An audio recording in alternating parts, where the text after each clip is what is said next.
let's switch over to the NBA and continue our trip down memory lane.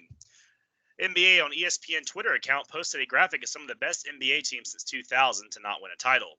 The four were the 2000-2001 76ers, led by Allen Iverson, the 2004-2005 7 seconds or less Suns, the 2011-2012 OKC Thunder with Harden, Westbrook, and Durant, and the 2006 Warriors small ball lineup.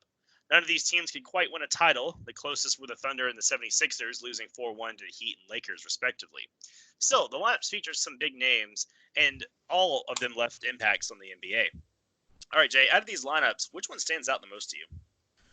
Yeah, this was an interesting one. A couple of these lineups, that to me they're not all that notable at all. That Warriors team that came in as an 8 seed and happened to upset I believe it was the 64 win Mavericks led by Dirk Nowitzki. That was kind of neat. But I mean, outside of that, I mean, I had to actually look back at some of these guys and say, oh yeah, those guys did all play together, and they were a nice small ball lineup, almost a poor man's version of the modern day Warriors with what they do and all. So that was real nice.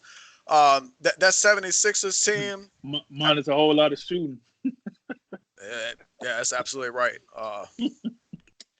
That 76ers team, we just got to put a little respect on Allen Iverson's name today. I mean, Aaron McKee, I think he won a Sixth Man of the Year award. Dikembe Mutombo, he was won some Defensive Player of the Year awards. I don't remember much offense from him.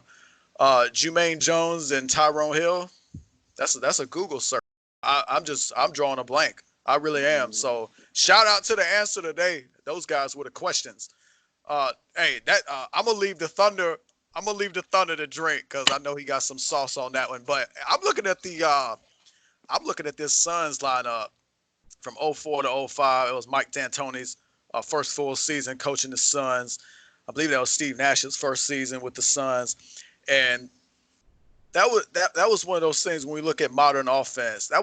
That lineup and how they play really opened up the NBA, and that's what really stands out to me. These guys were something incredible to watch, with Steve Nash running the show, dishing out double-digit assists for years, shooting at a high percentage. And you look at these guys, Amari Stoudemire, Sean Marion, Joe Johnson. These guys in this season, Nash was the MVP. He was first team All-NBA. Amari Stoudemire gave you 26 points and 9 rebounds. He was second team, and Sean Marion was all-around players in the game, came in at third team, averaged 19 points, 11 rebounds, 2 assists, 2 steals, and a block and a half per game. Just outstanding stuff. And Joe Johnson, at 23 years of age, just putting it in for you, 17 points, 5 rebounds. All 5 starters averaged 15 points or more per game. Just remarkable. And you can't forget Leandro Barbosa, what he could do for you off the bench. Just one of those guys that could come in and just provide instant offense, fit right in with what you wanted to do. And as a team, they led the NBA in points per game. They also led the league in points allowed. Some of that was part of Mike D'Antoni, not coaching defense. Some of it was just pace of play. But offensively, they were second in the league in field goal percentage. They were first in three-point percentage. They were first in three-point makes, making just under 10 per game. And they were first in three-point attempts at just under 25 per game, which now that's 25 that's low. That's low. And then we see the Rockets come out and throw up 40 a game, and sometimes more than that. So they were really ahead of their time as far as offense goes and how they play, especially with just going up and down the floor, just really trying to outscore guys. And that was something to watch. And actually that season, the Utah Jazz averaged 9 three-point attempts per year. I was just looking up the three-point shooting. They shot 9 3-pointers as a team per game. Just remarkable. You can see how the game has changed in just 15 seasons. Yeah. But, I mean, we know ultimately their shortcomings was they couldn't win the title. They couldn't even get to the NBA Finals. Part of that was because San Antonio Spurs, when you get into the playoffs, the nature of the game is it slows down. And the Spurs in a half-court game, they're tight, they execute. And you got to give the coaching edge to Greg Popovich in that sense. But when I just think about overall impact on the game and how we see the NBA today, this Suns lineup is what stands out to me.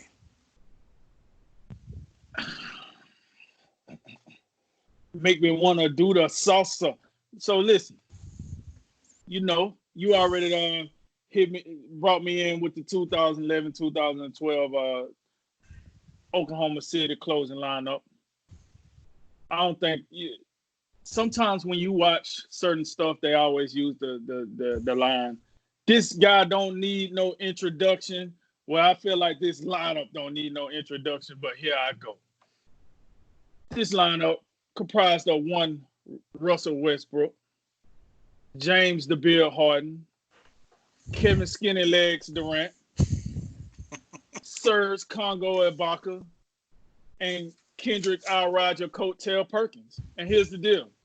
This lineup, as crazy as it sounds, this lineup was nasty. Now, I want you to think about that lineup, because these one of those lineups, when you hear all five of those names together, and you think to yourself, what? They didn't win a championship. What do you mean they went? Google it. Nah, I'm gonna Google that right now. It's a bull crap. Yeah, I know they won the championship. They was too good. They was dripping with sauce. And then you look and you say, I guess they did run into that Miami Heat team. I guess they did come up a little short, a little razzle dazzle. Listen, we got Russell Westbrook, MVP from 16 to 17. James Harden, the MVP from 17 to 18. And Kevin Durant from 13 to 14. Right there, enough said, this team was the truth. Offensively, they was the downright the truth. And when you got all that talent, I would say this assemble was the Warriors before the Warriors. I thought, and the reason I say that is because one of the reasons that the GM and the owners and all those guys in the top of the head shed over there gets a lot of credit for the Warriors is because they say, oh, they drafted these guys. They homegrown. Oh, we drafted Steph Curry. We drafted Klay Thompson. We drafted Draymond Green. And then we went and got Iguodala from free agency, and that tied the knot with all these guys. Well, the Thunder, before you even thought about it, they said, hold my overpriced stadium bill, because we got something for you. Because we drafted Westbrook. We drafted James Harden. We drafted Kevin Durant. Oh, by the way, we drafted Serge Ibaka. And then we brought Kendrick Perkins in because we was a little soft and we needed some toughness. So we brought him on in. So they was the Warriors before the Warriors. The only problem is at that time, Westbrook wasn't much of a shooter. Serge Ibaka was more on defense. So he was your Draymond Green of the group. And Kevin Durant and James Harden was the shooters, but they didn't know exactly what they had in James Harden. So he came off the bench and, later got traded away, which leads me up to why a lot of people give Kevin Durant a hard time when he left this phenomenal group of individuals. And he said it best. He said, listen, I got tired of being the only guy that can make a jump shot. You take James Harden out of this group, that is a very, very true statement. As good as Russell Westbrook is, you don't never get him confused with a jump shooter. Serge Ibaka, that ain't what you're here for. Robinson or Sevalosha and all those other guys that was on it, they wasn't there to make shots. Kevin Durant was the only jump shooter. So when they got the other jump shooter, James Harden, out of there and traded him away because they didn't want to pay him, I think at that moment, Kevin Durant, that was when he made his decision. He was out of there. Win or lose, he was out of there. He got tired of being the only shooter. So to wrap all that up, hey, my lineup is this 2011-2012 Thunder closing lineup. Them boys was bad. They should have had a championship together too. You know what I'm saying? Waving that flag. They should have had a championship. And then I just want to hit on these other teams. We talked about the Warriors. I was telling Jay this earlier. I tend to watch other sports podcasts or whatnot, and one of them that I watch is the All the Smoke podcast, and that podcast is hosted by yours truly, Steven Jackson and Matt Barnes, two other guys that's on here for the Warriors small ball lineup. I didn't even realize that they played together. I didn't even know Matt Barnes played in a rotation that was this significant. I really didn't. I was blown away to know. I always looked at him as that guy coming off the bench, give you a little toughness, tattoos up to the earlobe, starting fights. Hey, you got 6 fouls, you might as well use them. And that's how I always looked at him, like one of those type of guys. But I guess he had some significance in his career. He's the guy. He's the guy that we'll always remember as fake throwing the ball into Kobe's face. And Kobe looked at him like, "Nah, I'm gonna drop 63." So, and then that 2001, the 2001 76ers final team. Hey, you said it. It was a whole lot of questions, and there was only one answer.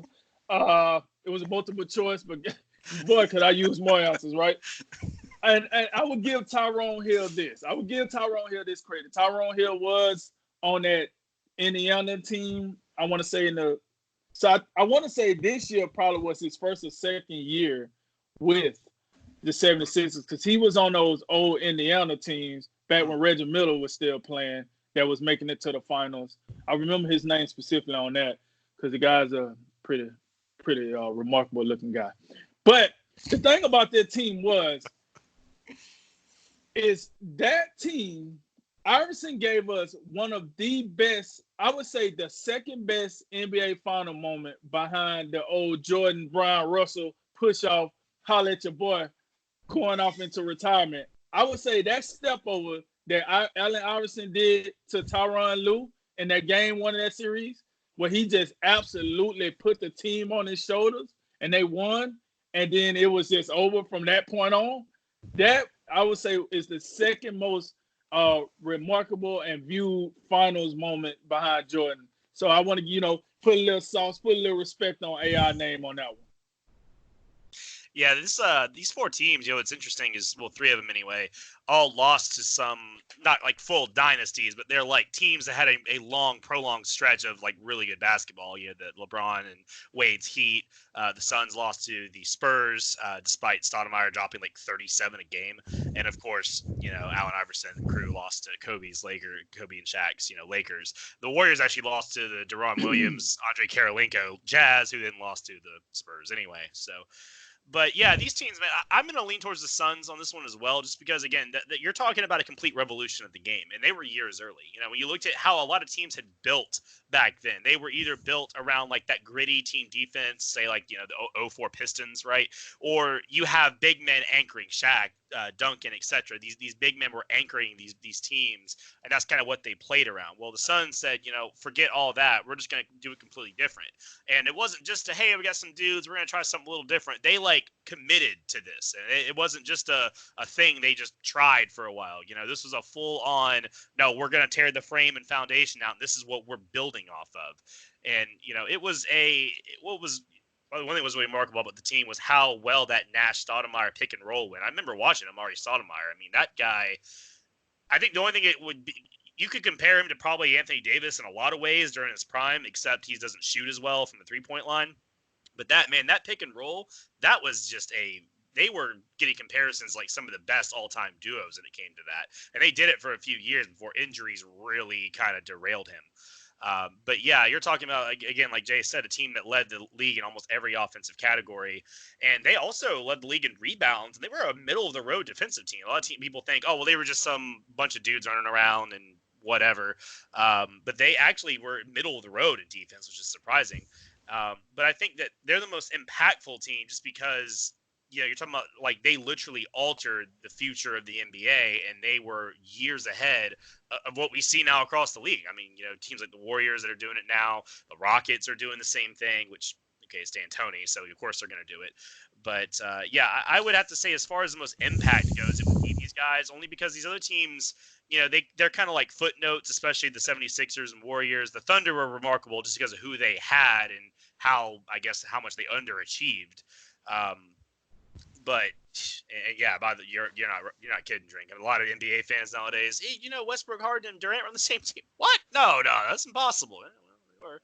And that just, I guess, speaks to institutions that let that kind of talent get away. But another conversation for another day. But yeah, I would go with the 04, 05 Suns for this one as the most impactful one. And I just wanted to say to your point about Mike D'Antoni, right? You said they was in the middle of the pack in defense, and people assume that they don't play defense. The same thing he gets done to him now. When Chris Paul was with Houston, might just play on defense, and then you look, you're like, well, they like top 15 in defense, man. I think they doing a little something. No, Mike did Tony. So that just show you how a reputation can just follow you for your whole career, whether you're doing right or wrong. It just follows you.